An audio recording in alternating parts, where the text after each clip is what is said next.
बाबा Venga ने जो कहा उसमें से ज्यादातर भविष्यवाणियां सच हुई हैं और भारत में तबाही की बात कहना या इसके अलावा कुछ वैज्ञानिकों द्वारा यह दावा किया जाना कि अफगानिस्तान, पाकिस्तान और भारत के क्षेत्र में भी तुर्की जैसा भयानक भूकंप आ सकता है, ये किसी के लिए भी डराने वाली बात है। एक बार फिर बाबा वेंगा की भविष्यवाणी इसलिए ताज़ा हो गई है क्योंकि कच्छ में जो भूकंप के झटके आए उन्होंने सभी को हिला दिया और चिंता में डाल दिया है कि भारत क्या किसी बड़े भूकंप का झटका भी झेलेगा या क्या भारत किसी बड़े भूकंप की चपेट में आ सकता है और इसके लिए हम कितने तैयार हैं।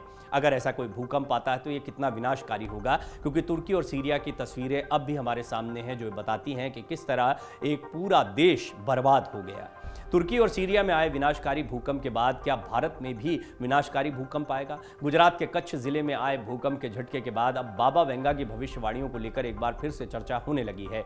ऐसे में सवाल उठता है कि क्या सच होने वाली है बाबा वेंगा की डरावनी भविष्यवाणी? ऐसे में इस बात की चर्चा तेज हो गई है कि क्या बाबा वेंगा ने पहले ही आगाह कर दिया था कि तुर्की और सीरिया में विनाशकारी भूकंप आएगा? बाबा वेंगा की भविष्यवाणी के अनुसार 2023 में एक बड़ी खगोलीय घटना भी होने वाली है। दरअसल साल 2023 के शुरुआत में ही इस साल को लेकर कई भविष्यवाणियां की जा चुकी हैं और अभी भी इस साल को लेकर कई भविष्यवाणियां जो की गई हैं उनका इंतजार लोग कर रहे हैं, वो डराती हैं। इनमें से कुछ भविष्यवाणियां उम्मीद जगाने वाली हैं तो कुछ भविष्यवाणियां ऐसी हैं जिन्हें सुनकर लोगों के बीच डर पैदा हो गया है। साल 2023 की शुरुआत में बाबा वेंगा की भविष्यवाणी चर्चा में थी क्योंकि उनके द्वारा की गई भविष्यवाणी सच साबित होती है।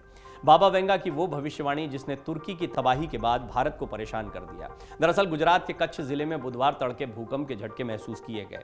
हालांकि ये बहुत बड़ा भूकंप नहीं था, रिक्टर पैमाने पर इसकी तीव्रता 3.3 मापी गई है। गांधीनगर स्थित आईएसआर के मुताबिक कच्छ जिले के भचाऊ शहर में लगभग 10 किलोमीटर उत्तर पूर्वोत्तर में भूकंप का केंद्र था। जिला अधिकारियों ने कहा कि संपत्ति या जीवन को कोई नुकसान नहीं हुआ है। यहाँ पिछली बार 27 फरवरी को भी 3.8 तीव्रता का भूकंप दर्ज किया गया था। कच्छ भूकंप के लिहाज से सबसे संवेदनशील क्षेत्र है। पहले भी यहाँ भूकंप आ चुका है, आपको याद होगा कच्छ का भूकंप, इसने काफ़ी चर्चा में भी रहा था और बहुत तबाही भी हुई थी। कच्छ जो अहमदाबाद से लगभग 400 किलोमीटर की दूरी पर है, एक बहुत ही उच्च जोखिम वाले भूकंपीय क्षेत्र में स्थित है और वहाँ पर नियमित रूप से कम तीव्रता के भूकंप आते रहते हैं। सौराष्ट्र क्षेत्र में स्थित इस जिले में जनवरी 2001 में विनाशकारी भूकंप आया था जिसमें 13,800 लोग मारे गए थे और 1,67,000 लोग घायल हुए थे। आप अंदाजा लगा सकते कितनी भयानक तबाही इस भूकंप ने 2001 में मचाई थी।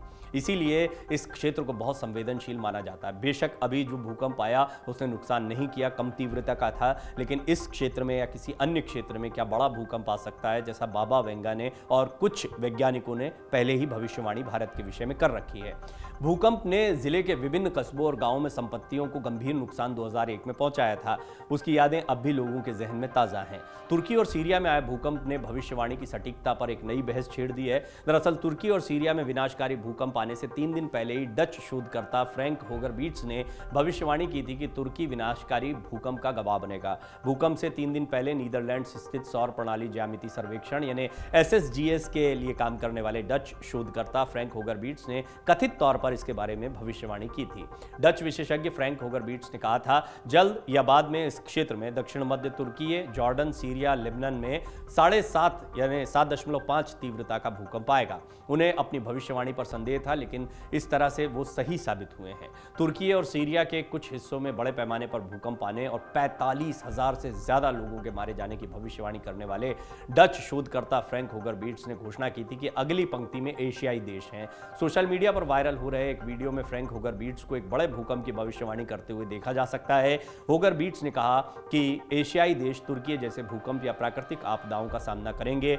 उनके मुताबिक अगला भूकंप अफगानिस्तान से शुरू होगा, पाकिस्तान और भारत को पार करने के बाद हिंद महासागर में समाप्त होगा। अब बात करते हैं बाबा वेंगा की भविष्यवाणियों पर। साल 2023 की शुरुआत में ही बाबा वेंगा की भविष्यवाणियां चर्चा में थी। बाबा वेंगा की भविष्यवाणियों को देखें तो वो स्पष्ट कहती हैं कि आने वाला समय खतरनाक साबित होगा। उन्होंने इसके पहले भी विश्व को लेकर कई भविष्यवाणियां की थी जो बिल्कुल सही सिद्ध हुई थी। ऐसे में साल 2023 को लेकर बाबा वेंगा ने कहा कि पृथ्वी की कक्षा में बदलाव होगा और इसका सीधा असर धरती पर होगा। इसके अलावा कई जगहों पर देशों के बीच युद्ध छिड़ेंगे और बाढ़ आएगी। युद्ध की स्थिति देखने को मिल रही है जो भयावह हो रही है, और इसके अलावा प्राकृतिक आपदाओं का खतरा हमेशा मंडराता रहता है। ऐसे में इन भविष्यवाणियों को बहुत गंभीरता से लिया जाता है। जब क्षेत्रों की सटीकता के साथ भविष्यवाणी की जाती है तो उस क्षेत्र में लोगों की चिंताएं बढ़ जाती हैं, और भारत को लेकर इस तरह की कई भविष्यवाणियां की गई हैं। आज के हालात में इन भविष्यवाणियों को देखें तो भी यूक्रेन और रूस के बीच युद्ध चल रहा है। 1 वर्ष पूरा होने के बावजूद इसके समाप्त होने की उम्मीद नहीं दिख रही। इसके अलावा दुनिया आर्थिक मंदी की ओर जा रही है और तुर्की में भी भयावह भूकंप आ चुका है। वहीं प्रख्यात भविष्यवक्ता नास्ट्रेडमस ने विश्व के भविष्य को लेकर कई डराने वाली बातें कही हैं। दरअसल उन्होंने अपनी 2023 की भविष्यवाणी में कहा कि मंगल पर इंसान पहुंच जाएगा, लेकिन पृथ्वी तब रहने लायक नहीं रहेगी, क्योंकि कई देशों के बीच युद्ध होंगे और सब कुछ तबाह होना निश्चित है। इसके अलावा आसमान से कोई बड़ा उल्का पिंड धरती पर आकर विनाश कर सकता है। भविष्यवाणियों की सटीकता, क्योंकि ये पहेलियों के माध्यम से लिखी जाती हैं और सालों में कई बार बदलाव होता है, लेकिन क्या स्थितियां कुछ इसी तरह की बनी हुई हैं, इससे लोगों के मन में एक डर तो जरूर बैठ जाता है। डाउनलोड करें अमर उजाला ऐप और पाएं खबरें लगातार। अगर आप ये वीडियो YouTube पर देख रहे हैं तो हमारे चैनल को सब्सक्राइब करें और बेल आइकन को दबाना ना भूलें। अगर आप Facebook पर ये वीडियो देख रहे हैं तो हमारे पेज को लाइक करें।